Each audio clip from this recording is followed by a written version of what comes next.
அனைவருக்கும் இனிய மாலை வணக்கங்கள். ஒலிம்பியா ஐஏஎஸ் அகாடமி சார்பாக இலவசமாக தினசரி மாதிரி தேர்வுகள் நடத்தப்பட்டு வருகிறது. இந்த தினசரி மாதிரி தேர்வை பொறுத்தவரையும் அப்கமிங்காக வரக்கூடிய குறிப்பாக டிஎன்பிசி தேர்வாக நடத்தக்கூடிய எல்லா போட்டித் தேர்வுகளுக்கும் பயனுள்ளதாக இருக்கும். இந்த வீடியோக்கான கொஸ்டின் பேப்பர் பிடிஎஃப் லிங்க் டிஸ்கிரிப்ஷனில் தரப்பட்டுள்ளது. தேவையானவங்க பதிவிறக்கம் செய்து கொண்டு இந்த தேர்வை எழுதி பார்த்துக்கலாங்க. நிச்சயமாக நமக்கு இன்னும் இருக்கக்கூடியது குரூப் 4க்கு பார்த்தீங்கன்னா இன்னும் ஒரு மாத காலம் மட்டுமே உள்ளன. இந்த ஒரு மாத காலத்தில் எவ்வளோக்கு எவ்வளோ நீங்கள் ரிவைஸ் பண்ணிவிட்டு திரும்ப தேர்வுகளை நீங்கள் அட்டன் பண்ணுறீங்களோ அந்த அளவுக்கு மெயின் எக்ஸாமில் உங்களுக்கு பதட்டம் இல்லாமல் தெரிஞ்ச கொஸ்டின்ஸ் ஆசிலேஷன் ஆகாமல் கரெக்டாக பண்ணுறதுக்கு இந்த தினசரி மாதிரி தேர்வுகள் பயனுள்ளதாக இருக்கும். இந்த வீடியோவை பொறுத்தவரையும் பொது தமிழ் பகுதியிலிருந்து 30 கேள்விகளுக்கான விடை குறிப்புகளை தான் பார்க்குறேங்க. Test number 26 8/5/2025. முதல் கேள்வி, அகத்தின் இருளை போக்கு விளக்காக வள்ளுவர் எதனை கூறுகின்றார்? அகத்தின் இருளை போக்கு விளக்காக வள்ளுவர் எதனை கூறுகின்றார்? பொய்யா விளக்கு. கேள்வி 2, பகல் வெல்லும் கூகையை காக்கை இகழ் வெல்லும் வேந்தற்கு வேண்டும் பொழுது எனும் குறளில் கூகை என்பதன் பொருள் யாது? கூகை என்பதன் பொருள் கோட்டான். கேள்வி 3, இகழ் வெல்லும் வேந்தற்கு வேண்டும் டேஸ் பொருத்தமான சொல்லை தேர்ந்தெடு. பொழுது. இகழ் வெல்லும் வேந்தற்கு வேண்டும் பொழுது. கேள்வி 4, பகல் வெல்லும் கூகையை காக்கை இகழ் வெல்லும் வேந்தற்கு வேண்டும் பொழுது. இக்குறள் உணர்த்தும் கருத்து யாது? காலத்தின் முக்கியத்துவத்தை பற்றி குறிப்பிடுகின்றன. கேள்வி 5, கீழ்காணும் கூற்றுக்குரிய சரியான விடையை தேர்ந்தெடுக்கவும். 1, பகல் வெல்லும் கூகையை காக்கை. 2, நெடும்புணலுள் வெல்லும் முதலை. 3, பீலிப்பை சாக்காடும் அச்சிரும் அப்பண்டம் சால மிகுத்து பெயின். 4, காலால் கலரின் நரியடும். இந்த 4 திருக்குறள் தந்திருக்காங்க. முதல் திருக்குறள் எதை சொல்லுதுன்னா காலம் அறிதலை பற்றியும், இரண்டாவது இடமறிதலையும், பீலிப்பை சாக்காடும் அச்சிரும் என்பது வலியறுதலையும், 4வது காலால் கலரின் நரியடும் என்பது இடம் அறிதலையும் குறிப்பிடுகிறது. இப்போ இங்கே சரியானது ஆப்ஷன் பாம்பே. 1 காலமறிதல், 2 மற்றும் 4 இடமறிதல், 3 வலியறிதல். கேள்வி 6, ஞாலம் கருதினும் கைகூடும் மேற்கூறிய திருக்குறளின்படி ஒருவர் உலகம் முழுவதையும் கைப்பற்ற கருதினால் அவர் எந்த 2ஐ அறிந்து செயல்பட வேண்டும்? 1 செல்வமும் வீரமும், 2 காலமும் இடமும். உலகம் முழுவதையும் கைப்பற்ற கருதினால் அவர் எந்த 2ஐ அறிந்து செயல்படுனா காலமும் இடத்தையும் அறிந்து செயல்பட வேண்டும். 2 மட்டும்தான் சரியான விடை. கேள்வி 7, ஊக்கம் உடையான் ஒடுக்கம் எதை போன்றது? ஊக்கம் உடையான் ஒடுக்கம் என்பது பின்வாங்கி நிற்கும் ஆடை போன்றது. கேள்வி 8, கொக்கக்க கூம்பும் பருவத்து மற்றதன் குத்தொக்க சீர்த்த இடத்து. இந்த குறள்ல எதை போன்று காரியத்தை முடிக்க வேண்டும் என்று வள்ளுவர் கூறுகிறார்? கொக்கை போன்று. கேள்வி 9, பீலிப்பை சாக்காடும் அச்சிரும் அப்பண்டம் சால மிகுத்து பெயின். இக்குறள் வழி திருவள்ளுவர் கூறும் அறிவுரை யாது? கூறும் டைப்பிங் மிஸ்டேக் ஆயிருக்கு, சாரி, பார்த்துக்கோங்க, மாற்றிக்கோங்க. பீலிப்பை சாக்காடும் அச்சிரும் அப்பண்டம் சால மிகுத்து பெயின். இக்குறள் வழி திருவள்ளுவர் கூறும் அறிவுரை யாதுனா தன் சக்தியின் அளவை கடத்தல் கூடாது. கேள்வி 10, கூற்று காரணம். கூற்று, பீலிப்பை சாக்காடும் அச்சிரும் அப்பண்டம் சால மிகுத்து பெயின். காரணம், இக்குறள் பிரிது மொழிதல் அணி என்று கூறுவர். வலியறிதல் என்ற அதிகாரத்தில் இக்குறள் இடம்பெறுகிறது. மன்னன் மற்றவர்களை எளியவரென்று பகை கொண்டால் அவர்கள் கூட்டமாக சேர்ந்து வந்தார்களேயானால் தன் வலிமையை இழப்பான்.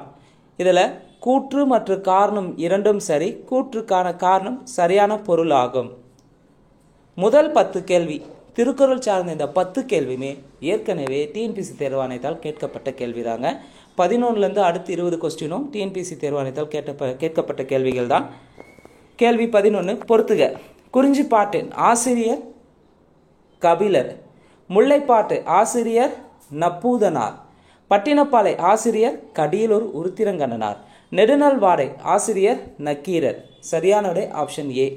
கேள்வி 12, பொறுத்துக. களம்னா கப்பலை குறிக்கும், களம்னா இடத்தை அறியும், வழினா வலிமையை குறிக்கும், வழினா காற்றை குறிக்கும். சரியான விடை ஆப்ஷன் சி. கேள்வி 13, பொறுத்துக. பழமொழி நூலின் ஆசிரியர் யாருன்னா முன்றுரை அரையனார். நன்னெறி நூலின் ஆசிரியர் சிவப்பிரகாசர் எழுதியிருப்பார். மீனாட்சி அம்மை குரம் என்ற நூலை எழுதிந்து மீனாட்சி அம்மை பிள்ளைத்தமிழ், மீனாட்சி அம்மை குரம் யாருன்னா குமரகுருபரர். குசேலோ பாக்கியானம் என்ற நூலை எழுதியவர் யார்? குசேலோ பாக்கியானம் என்ற நூலை எழுதியது வல்லூர் தேவராச பிள்ளை. வல்லூர் தேவராச பிள்ளை. சரியான விடை ஆப்ஷன் டெல்லி. கேள்வி 14. நாலடி 400 என குறிக்கப்பெறும் நூல் எது? நாலடி 400 என குறிக்கப்பெறும் நூல் நாலடியா?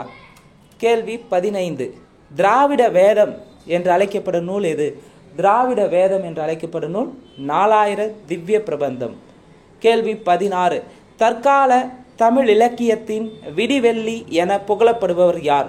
தற்கால தமிழ் இலக்கியத்தின் விடிவெள்ளி என புகழப்படுபவர் பாரதியார். கேள்வி 17. பாவேந்தர் என அழைக்கப்படுபவர் யார்? பாரதிதாசன். கேள்வி 18. பிரித்து எழுதுக. கருநிறத்தரக்கியர் இதை எவ்வாறு பிரிக்கலாம்னா கருமை கூட்டல் நிறத்து கூட்டல் அரக்கியர். கருநிறத்தரக்கியர் எவ்வாறு பிரிக்கப்படும்? கருமை கூட்டல் நிறத்து கூட்டல் அரக்கியர். சரியானுடைய ஆப்ஷன் டெல்லி. கேள்வி 19. பிரித்து எழுதுக. வீடினத்தன்றன்.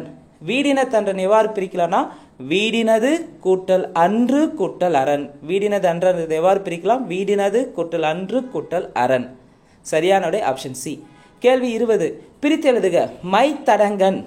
மைத்தடங்கன் எவ்வாறு பிரிக்கலாம்னா மை கூட்டல் தட கூட்டல் கண். சரியானுடைய ஆப்ஷன் சி. கேள்வி 21. பிரித்து எழுதுக. நடுவிகாந்தம். நடுவிகாந்தம்னா நடுவு கூட்டல் இகந்து கூட்டல் ஆம். நடுவிகாந்தம் என்பதன் எவ்வாறு பிரிக்கலாம்னா நடுவு கூட்டல் இகந்து கூட்டல் ஆம். சரியானுடைய ஆப்ஷன் ஏ. கேள்வி 22. பிரித்து எழுதுக. கடிந்தொரார். கடிந்து கூட்டல் ஒரார். கேள்வி 23. எதிர்ச்சொல் தருக. வாலிய. வாலியக்கு ஆப்போசிட் ஒளிக. கேள்வி 24. எதிர்ச்சொல் தருக. நொய்மை. நொய்மைக்கு ஆப்போசிட் திண்மை. கேள்வி 25. எதிர்ச்சொல் தருக. மலர்தல். மலர்தலுக்கு ஆப்போசிட் கூம்புதல். கேள்வி 26. எதிர்ச்சொல் தருக. நுண்மைக்கு எதிர்ச்சொல் பருமை. கேள்வி 27. பொருந்தா சொல்லை கண்டறிக. அவன் இவன் உவன். இங்கே எவன் என்பது பொருந்தாதது. கேள்வி 28. பொருந்தா சொல்லை கண்டறிக. இனிப்பு, கசப்பு, அறுசுவைகள் அறுது புளிப்பு. இளிவரல். இளிவரல் என்பது பொருந்தாதது. இளிவரலுக்கான பொருள் என்னன்றதை கமெண்ட் பாக்ஸில் கமெண்ட் பண்ணுங்க. கேள்வி 29. பொருந்தாத சொல்லை கண்டறிக. காவேரி, பாலாறு, கங்கை, வைகை. காவேரி, பாலாறு, வைகை எல்லாம் தமிழ்நாட்டில் ஓடக்கூடியது. இதுக்கு வட இந்தியாவில் ஓடக்கூடியது கங்கை. அப்போ பொருந்தா சொல் ஆப்ஷன் சி. கேள்வி 30. பொருந்தா சொல்லை கண்டறிக. மாணிக்கவாசகர், பேயாழ்வார், ஆண்டாள், பூதத்தாழ்வார். இதில் பொருந்தாதது ஆப்ஷன் ஏ மாணிக்கவாசகர். ஏன் பொருந்தலன்றத கமெண்ட் பாக்ஸில் மறக்காமல் கமெண்ட் பண்ணுங்கள். இந்த வீடியோவை பொறுத்தவரையும் 30 கேள்வி நம்ம பார்த்துருக்குறோங்க. 30 கேள்வியும் பொது தமிழில் வந்து பார்த்திங்கன்னா மிக முக்கியமானது. ஆஸ் பர் சிலபஸ் படி நிச்சயமாக பொது தமிழில் 100க்கு 100 கேள்விக்கு சரியாக பதிலளிப்பதற்கு நம்மளுடைய தினசரி இலவச மாதிரி தேர்வு மிக பயனுள்ளதாக இருக்கும். நம்முடைய கொஸ்டின் பேப்பர் அப்கமிங்காக வரக்கூடிய எக்ஸாம்ஸில் ரிஃப்ளெக்ட் ஆகிறதுக்கு அதிகபட்சமான வாய்ப்புகள் இருக்குது. இந்த வீடியோ பற்றி உங்களுடைய கருத்துக்களை மறக்காமல் பதிவு செய்யுங்க. அதே போல் டிஎன்பிசி எக்ஸாமுக்கு ப்ரிப்பேர் பண்ணுற உங்கள் ஃப்ரெண்ட்ஸ்க்கு இந்த வீடியோவை ஷேர் பண்ணுங்கள். நன்றி, வணக்கம்.